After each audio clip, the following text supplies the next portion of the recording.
Good morning. Good morning. Happy Sunday. Yes. Just give everybody a couple of minutes. I know it's early. It really is. early. We're not used to early at Joshua Generation.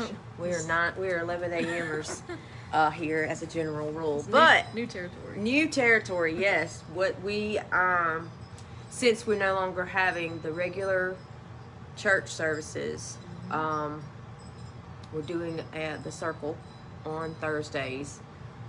Holly and I are working on a book, and we want to go through that with you as we write it, finish writing it, because we've written the majority of it, and we know that it's very needed and people need it. So that's why we're doing Recovering Christian.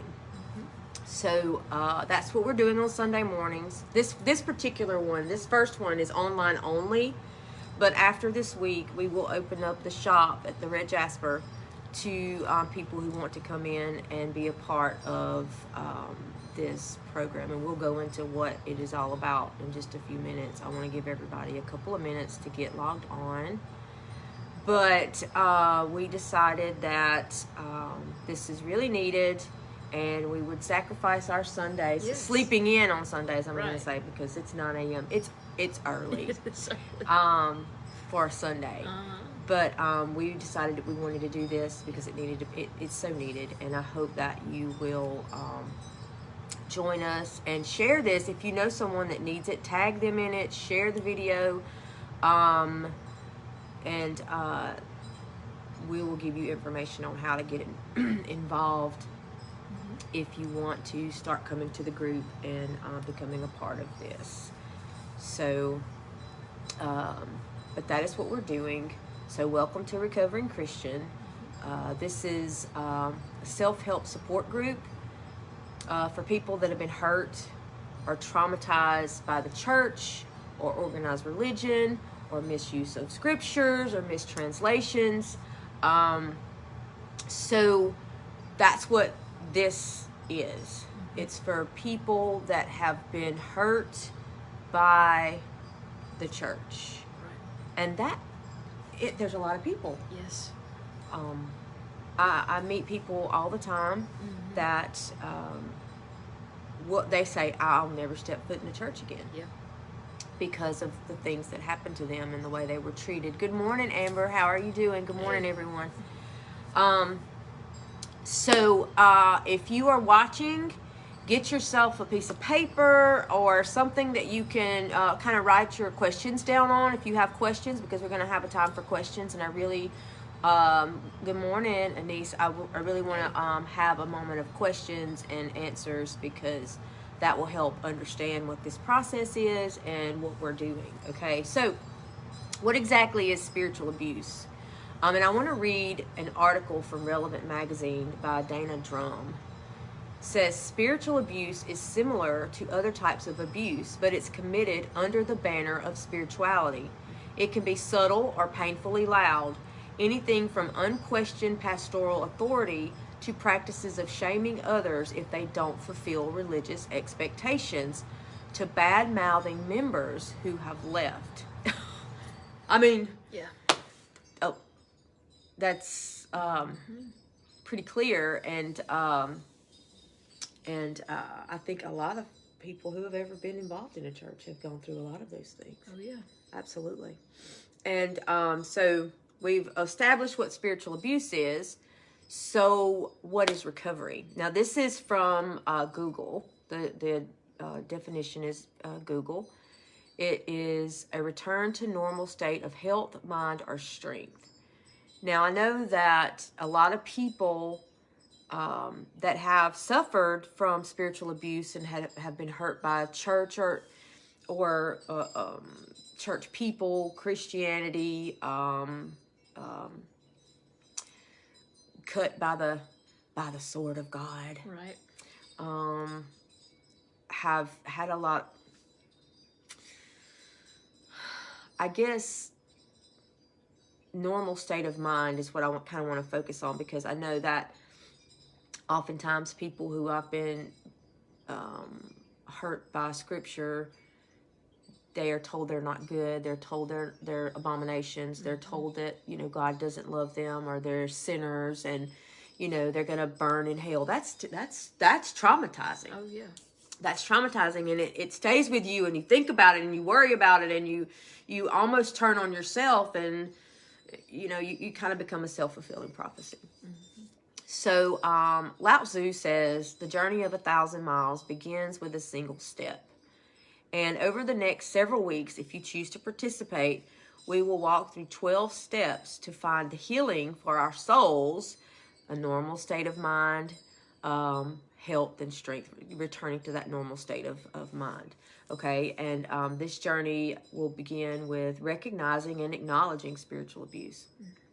I remember when I looked at this and I even heard the term spiritual abuse, and I was like, oh my God. And then I had to work through recognizing it. Good morning, Donovan. Recognizing the spiritual abuse, and then the ones that were the abusers, and then truly accepting that I was one at one time. So yeah, that was. But anyway, the journey begins with recognizing and acknowledging spiritual abuse. Good morning, Donna. Hope you're feeling better. Identifying the abusers, which will enable us to shift responsibility from ourselves, because when you're abused, you feel like you're the reason. Oh, yeah. I'm bad. God doesn't love me. I'm an abomination. And that's why this is happening to me. I'm bad. Why can't I be better? Why can't I be different? Why can't I be loved by God? Why can't I change so that I can be good? And so we are able to shift responsibility from ourselves, but more importantly from God. Or spirit. And I want you guys to hear me, because I use the term spirit because it was healing for me to change the way I referred to God, because God had become so patriarchal and almost that controlling piece that the church used. So I had to almost rename God. So spirit is gender neutral and brought bigger, and you know, it just doesn't have that to me, and that's just me personally. So if you hear me say spirit, I mean God. Okay. So I just want you to know that, so that when you hear me say spirit, you're like, what the hell is she talking about, spirit, you know?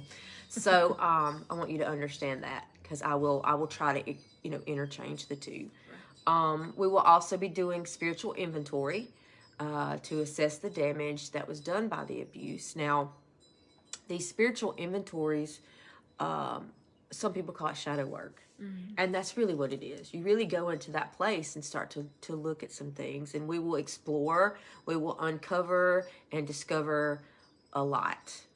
And it's difficult. It can be very difficult. And that's why we do it in a group session. That's why we're all together.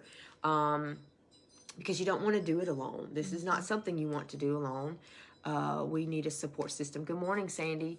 And this is a difficult process, but it's vital for each of us to be proactive in our own healing, to be able to get back to that place. Now, I'm just going to tell you, there's going to be reading assignments and homework with the Recovering Christian process. Participation is imperative.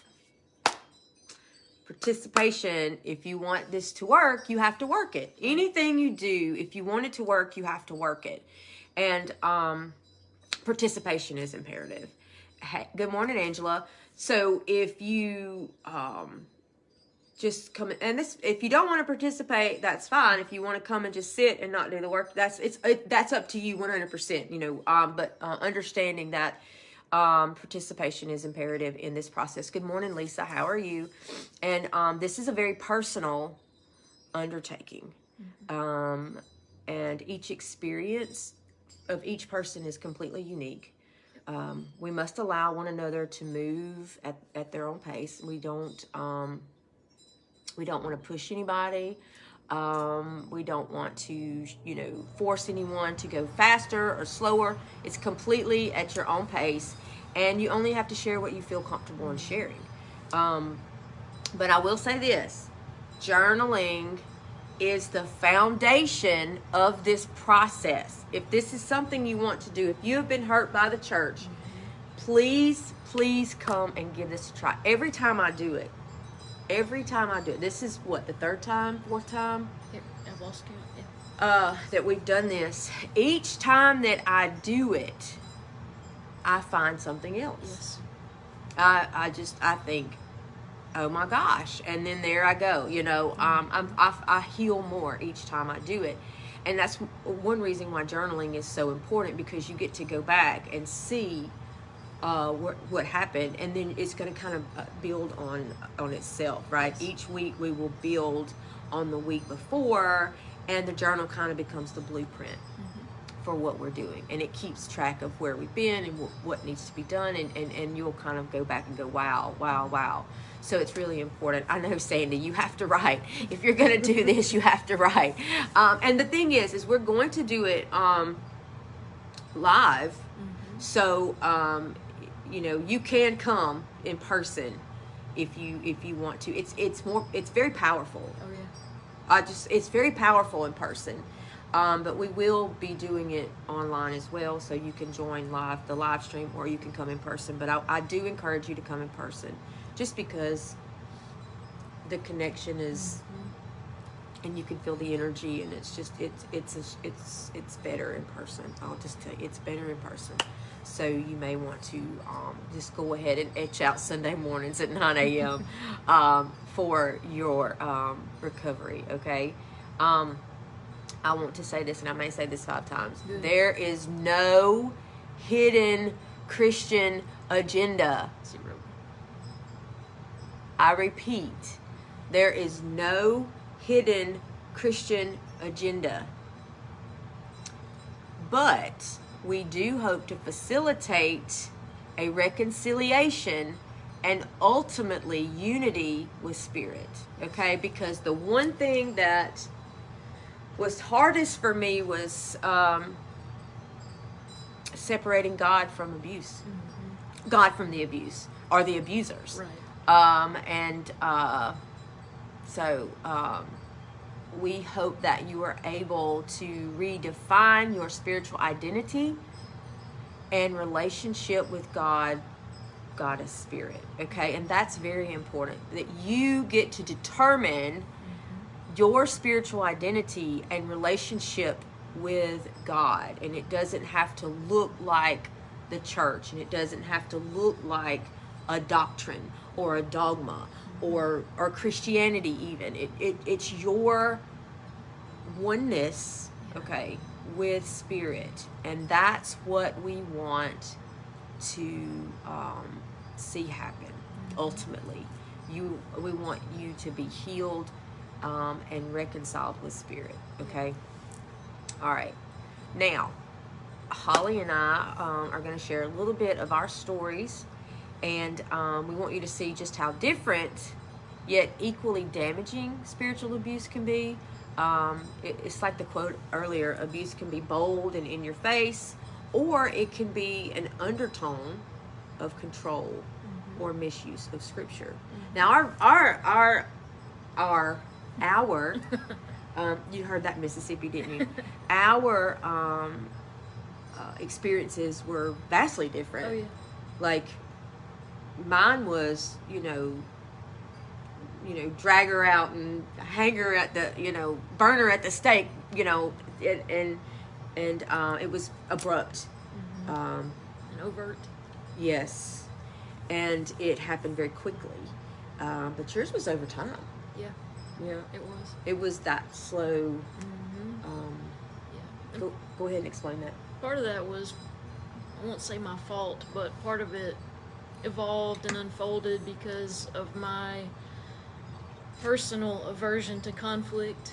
And when those things would come up, I would just sort of, with my family, I would just sort of do what I needed to do to move beyond and have some sort of resolution and peace in the moment, and over time it just sort of, like like you said, it would come up, and I came out when I was 19 years old, and maybe I'll tell that story another day, but it was not something that I had planned, and it just it was traumatic, and I know that my family does love me very much, and I have a hard time talking about this sometimes because I know that they do, and the things that they have said to me way back then and over the years were said from a place of love, but they were said with misapplication and misunderstanding of Scripture, misuse of Scripture.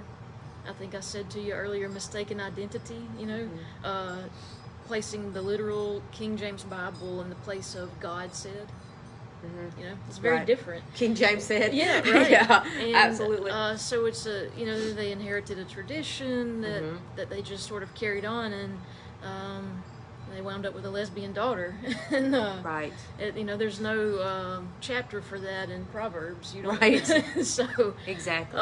Anyway, I know that they did the best that they could, as did I, and we all learn over time. But now I'm in a place where I see. And I'm not as angry as I once was about it. I see why they did what they did, and so my hope is by talking about this and sharing my story as we go through these steps, that perhaps someone out there might identify with what I went through and see, like you said, that we all have our own experiences, and perhaps we can find some healing together. Right. Well, and as a pastor, I understand exactly why your parents and your family, they did that, because we were taught that we were saving people from eternal hell. Right. And so that's why we, preached that way and taught that way, and we're so adamant about that. Now, and truly, I did it out of love and ignorance. Which is just not knowing, not understanding. Yeah. Yes, and that is, but I think pastors, and if pastors are watching this, need to understand just how harmful and oppressive these clobber verses and sermons that are condemning and all, how traumatic these things are. And we internalize that trauma. We internalize, yes. We internalize the trauma. We don't talk about it. We just go home and it cooks. Yeah, and you see me still struggling to find words today to talk about it. Yeah. Yep. What's wrong with me? Why can't I be normal? Why can't I be, and, to find out that, and to believe, be taught that God doesn't love you, and it's devastating. And you don't have anybody to talk to because you're afraid. If anybody knows why, this fear is, and fear is a part of control, and control is a part of abuse. Yep. So, and it's a mixed message too. On the one hand, you're hearing about grace and love and mercy and unmerited favor, and then on the other hand, you have to change to be accepted. Right. It's yes. It's sort of like I don't want to jump ahead, but your oxymoron chapter. Oxymorons, yes, and we're going to talk about oxymorons in this book. So yes, and that is and I remember sitting in church, and y'all, I didn't get in church until I was older. I was living my life, or I don't know if I'd call it that, but I was having, but I didn't get in church until I was almost 30. And but I had this radical experience with God. And when I met God, I had a radical experience with God, and comparable to Paul on the road to Damascus. It was that intense, and I experienced unconditional love in that moment. I'd never experienced it. I had never felt anything like that. But I understood that's what it was. This is God, unconditional love. And so as I went back into the church, because that's where you go to get more God, right? You go back into the church. It was like that's not the God I met that day. That's not, this is not, but I listened because I was taught that you didn't question the pastor. The pastor knew. The pastor had the direct line to God. The pastor, understood. And so I remember the contradictions in what my pastor was saying and what I knew, and the God that I had met on September 26, 2005. Another oxymoron. God hates. Yes, absolutely. It always comes out. Yes, God hate the sinner. I mean, hate the sin. Love the sin. Love the sinner. Hate the sin. Yeah. You're right though, Sandy, because like God hates you. The Bible says God is love. God is love. So it's like saying love hates. What? Yeah. Yeah, that's another one. Absolutely. Yeah. So I remember it was like when I met God, I had this spiritual awakening. Now that I'm out of the, breaking free from religion has been the toughest thing I've ever done in my life. Yeah. It's a familiar structure. It's the toughest thing, but breaking free and unraveling that religion, which is something that you and I've been doing, like we've been doing this for, and still doing it. I still find myself going, oh my God, that is old doctrine and dogma that's still just kind of rising up. Yep. And but breaking free from it has been the most difficult but liberating thing I've ever done. And I see that religion became a prison to prevent me from being one with God. Yeah. It created a wall between me and God and separated me from God. It wasn't sin that was separating me from God. It was religion that was separating me from God. And I finally figured that out. I'm struggling today, and y'all just popped up. Oh my gosh, are you okay, Ashley? I hope that this helps you. I really hope this helps you, and we would love for you to be a part of this because that's what it's for. It's for it's for healing. When I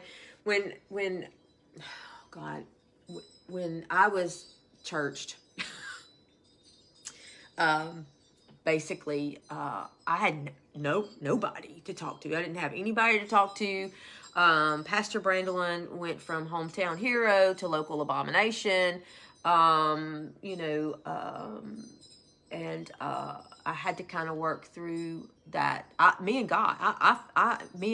It was like, why didn't you do this to me? I did this, this, and this. I did everything you asked me to do, and I'm having it out with God internally. And God said to me, I'm not the church. I didn't do this to you. I'm not doctrine. I'm not dogma. I'm not this. I didn't do this to you. And God always took me back to September 26th. And, I remember God speaking very clearly to me. I've always known where you were going to land. I've always known what you were supposed to do. This is a part of your journey. I'm with you. We're good. I'm not mad at you. And that was the biggest thing. I thought, God, because I love God. When I fell in love with God, that moment that I experienced that unconditional love. Yeah. And God always took me back to that unconditional love. Yep. Unconditional love. 100%. Yes, and that's the hardest part. I think the hardest thing for us to wrap our head around is unconditional love. It's beyond our human understanding because it's infinite. And this is just Yeah. small and finite. And unconditional love is beyond what our human brains can grasp. It's this is a natural thing. Unconditional love is a supernatural thing. And so we have to understand it deeper in our souls. And yes, barrier is a good way to put it. Yes, barrier, duality. It's like you're separate from God, and God is out here.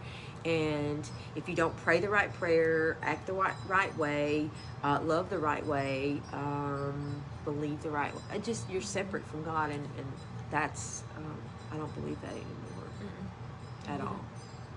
at all. So does anybody have any questions about anything that we've talked about so far? This is a 12-step program, so each week we will do a step. Yes, and it irks me, that lack of better word. Christians, they think they're favored. Right, right. It's almost a supremacy. It's like a spiritual supremacy. So, and that's the truth. That's the truth. And we've, some of us have experienced that. Many different. I was that. I was the abuser. Like I was. I did the same things. I was, like you said, we just inherited it. This is what we give this to you. You teach this way, and you say this, and this is what we're just passing it on down. We're passing down the Bible belt that we're going to beat you with. It's like agreements, like we talked about the 4 agreements. These are all agreements that we've made. Yes. We've accepted them, and we become teachers of the same agreements. Yes, even though we don't agree with it. Yeah, right. And the whole time, there was a lot of things I just didn't agree with, but I accepted it because that's what my pastor said. And my pastor was, the head. Yeah. Can I say something else? Yes, please do. Some of what I went through too on my journey, and everybody's is different. Some of the undertones and just the scriptures that I understood to be negative towards me, like I said earlier, we internalize those things, and over time, even though it might not have been talked about a whole lot, looking back, I realized a lot of the substance abuse that I went through, yes, and a lot of the destruction of relationships and the harm that I did to others. They say hurt people, right? Yes. My behaviors over those decades, I can look back now and see that I was, because of all that stuff that was within, I was hurting myself and other people because I was miserable. It was a wound that wasn't healed, and I was just pouring more salt. Exactly. It's like the self-fulfilling prophecy. Yeah. When you go to church and you're told that you are an abomination, you're this, you're this, you're this, you just go out and become those things. Mm-hmm. You just go out and become the worst and do the worst, and well, if that's what they think, I'm just going to become that. And that's kind of how we do. A lot of people that suffered from abuse, spiritual abuse, substance abuse, different codependency. It spirals. It spirals, yes. And when you feel like you're hated by God, how do you love yourself? Right. And if you don't love yourself, you're just going to destroy yourself. Ultimately, just destroy yourself. Yep. I haven't been abused the same way y'all have, but I was shamed for being me. That's it. That's abuse, absolutely. And God's not going to shame us. God does not shame us. I was listening to something, and I heard some. It was a song, and it said, I know, even though I let you down, your love for me never changes. And I was like, we don't let God down. We don't. And we are just, I don't believe that. Daryl. I can't see all of your comment. Let's see. Let me see if I can find it on. I can't see the whole thing. Yeah. And Daryl, I want you involved in this too. Yes, we're hunting your whole comment. Hang on. Yep. Hang with I'm us. trying to find your comment. I can't see the whole thing. Well. There we go. Well. Oh my gosh.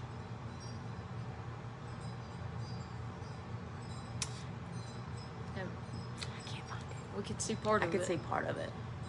Spiritual abuse starts by our experience of our first God, which is our parents. Oh, that's good. Yeah. Mm-hmm. How they portrayed love. We cross that, and that's all I can see. That's all I can see. All right, let me see if I can do this. Facebook has changed some things, and I can't figure it out. I apologize. I'm not sure what's happening. But, just go home, for God's sakes. Please, thank you.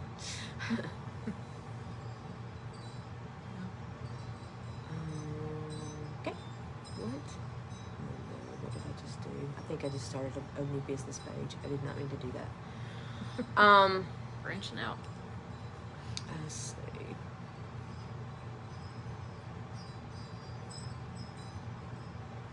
I don't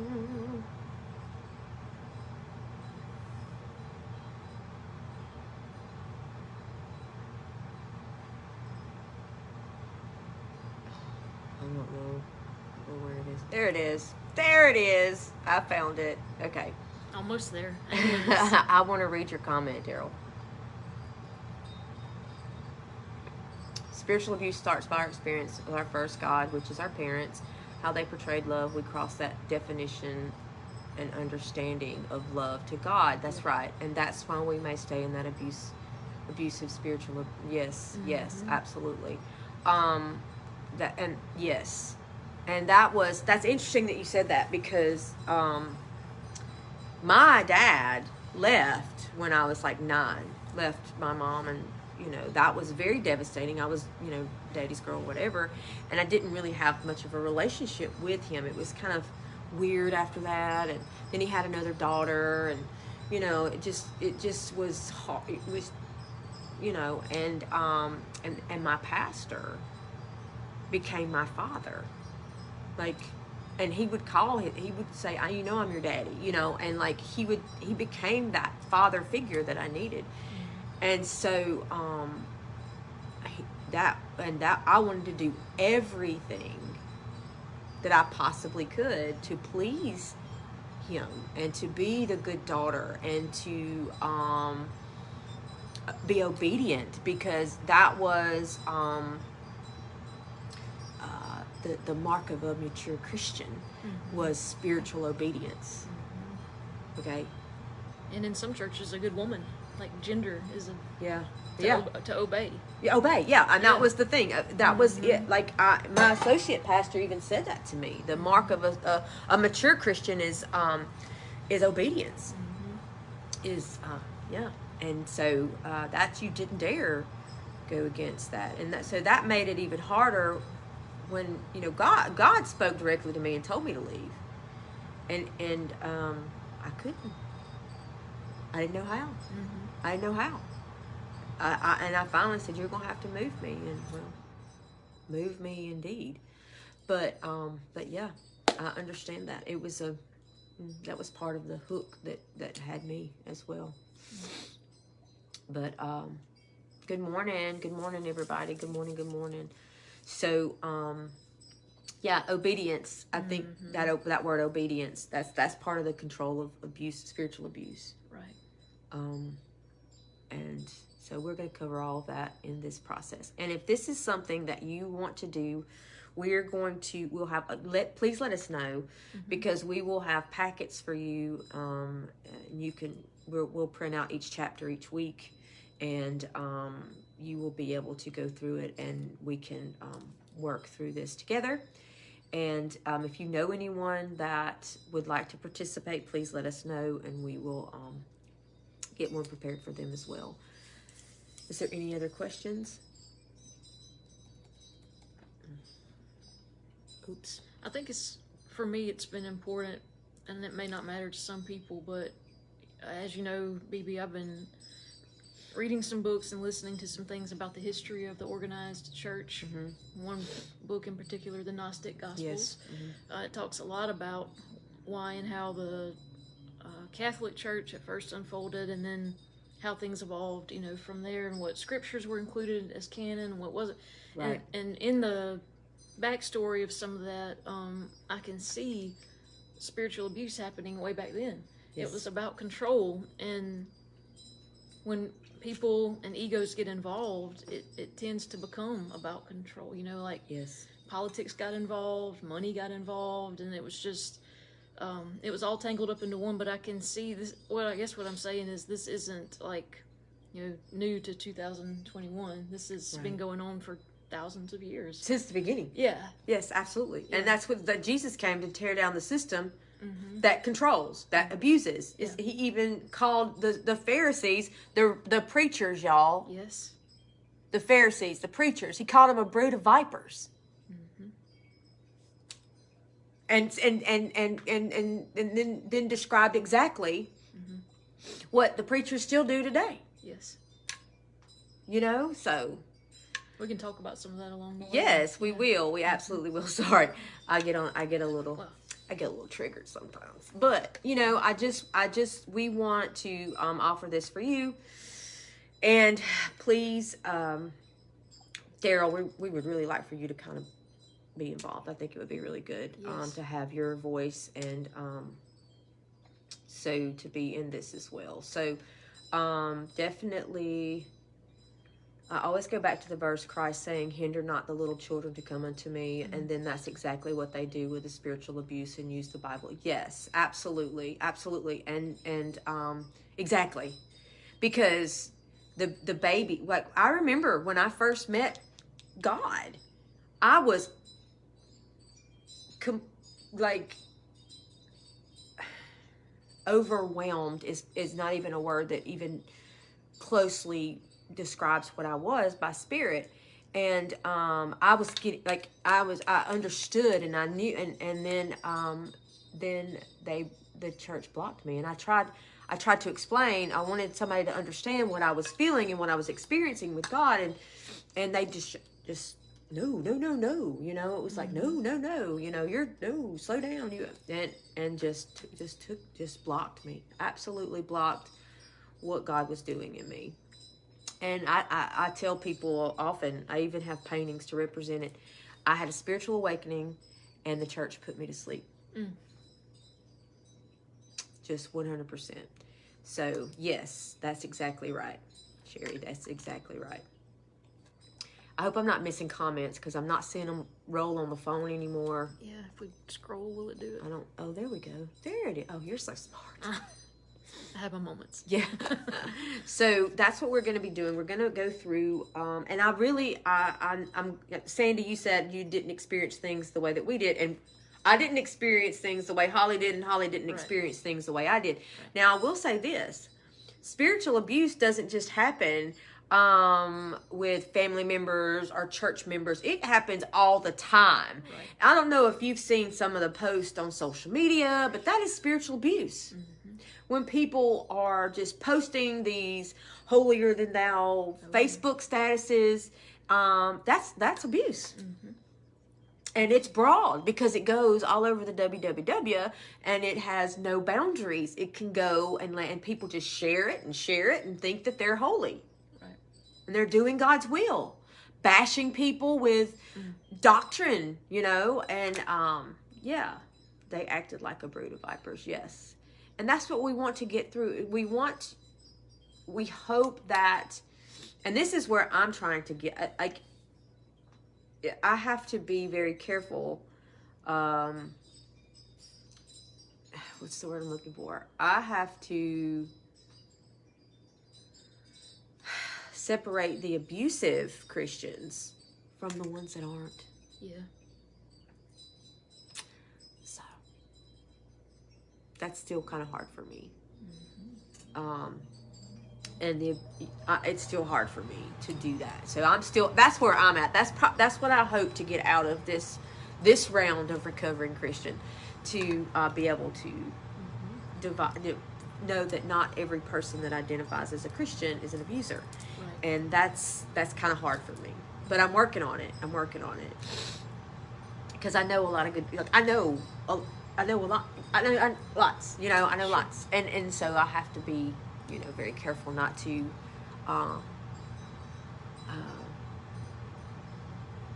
be bigoted that way. I mean, that's nothing but discrimination or broad, you know what I mean. And we're not here to attack those who perpetrated the abuse or misuse or whatever. That's their journey. But we're here to offer a counter message, maybe, or to you and to ourselves, to heal us. Yes. We can't affect other people. That's their choice. Yes. That's their journey. But we're here to help with your journey. We miss you too, Rusty. Yeah. No, we're going to be doing it here at the Red Jasper. It's going to be here at the Red Jasper at 9 a.m. early. I know it's early, but is Christian because God saved me from I hear that. Yeah. So and that's and I hope that's one thing that I hope that if any pastors that are still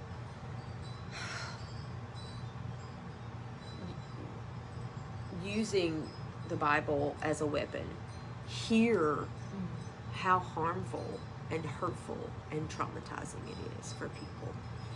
And that's not, I don't believe that that's God's will at all. If our hearts are in the right place, we'll hear that message. Yes, absolutely, and that's our prayer. Yep. So we have a lot of things happening, and yes, we will be doing this on Sunday mornings. The first, when does Lama Ingmar? Is it the last Sunday of every month? I think so. So we'll be doing it the first, second, and third Sunday of the month, and there will be a meditation on the fourth Sunday. So if someone wants to come to that, you're welcome to. It's like, but it's not a part of this, but it'll be a week off. So we'll be doing it that way, and if you want to, yes, it's the fourth Sunday. Yes, Jackie, that's right. Thank you.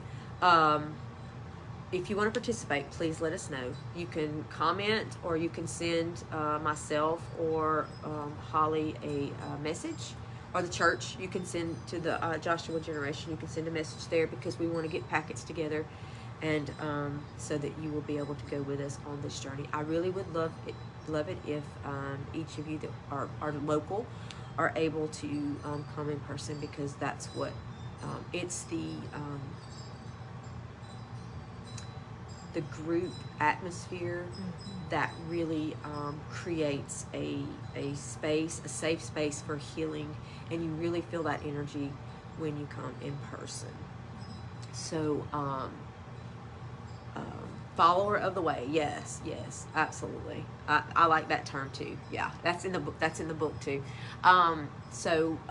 Yes, please let us know if you want to participate, and we will. Do you have any more questions? We're going to close in just a moment. We want to give everyone a moment to ask any questions. Jackie says this month has 5 Sundays. We'll have to figure that out. I'll let you know about the schedule. We'll definitely get the schedule for you. I'm not sure. I'm not even going to try to speak on that, because I'll figure it out. So, any more questions before we close?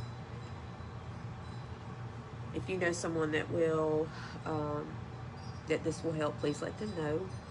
And we will get started next Sunday at 9 a.m. But we'll be done by 10. You know what I'm saying? And the rest of the day is open. That's right. So, yes. All right. If you, like, where are you, Cherry? Do you live local, or? I don't think so. Because I can email it to you, which will probably be the easiest way. That's a good idea. I can email it to you, or, and you can just print it out, if that's okay. I suggest putting it in a three ring binder, so that you can kind of, okay, Colorado. Yeah, you're definitely not local. I wasn't sure where you lived. But yes, I can email it to you. So if you will send me your email, I will get that over to you. And we will, like I said, we'll be live streaming it, so you can be a part of it. And that's it. Thank y'all very much. Thank you. Thank you, BB. You're welcome. Thank you for sharing. And hopefully we will see you guys next Sunday. And we love you. God bless. Bye. I was trying to do it on the computer.